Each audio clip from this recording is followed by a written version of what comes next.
Creating alerts in Splunk involves defining a search query, setting alert conditions, and configuring notifications. Here's how to create Splunk alerts. Access Splunk Search. Log into your Splunk instance and navigate to the Search and Reporting app. Create a search query. In the search bar, enter a search query that identifies the event or condition you want to monitor. For example, to monitor failed login attempts, you might use the following. Run the search. Run the search to ensure it returns the expected results. Save as alert. Click on the Save as drop-down button above the search results and select Alert. Configure alert settings. Title. Provide a name for your alert. Description. Optionally, add a description. Alert type. Choose how often the alert should be triggered.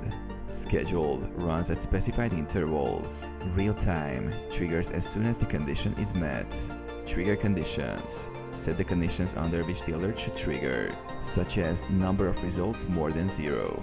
Set alert actions. Choose how you want to be notified when the alert triggers. Send email. Enter email addresses and customize the message. Run script. Specify a script to execute. Webhook. Provide a webhook URL to send alert data to an external system. Review and save. Review all settings and click Save to create the alert. Manage alerts. Access and manage your alerts from the Alerts tab in the Search and Reporting app.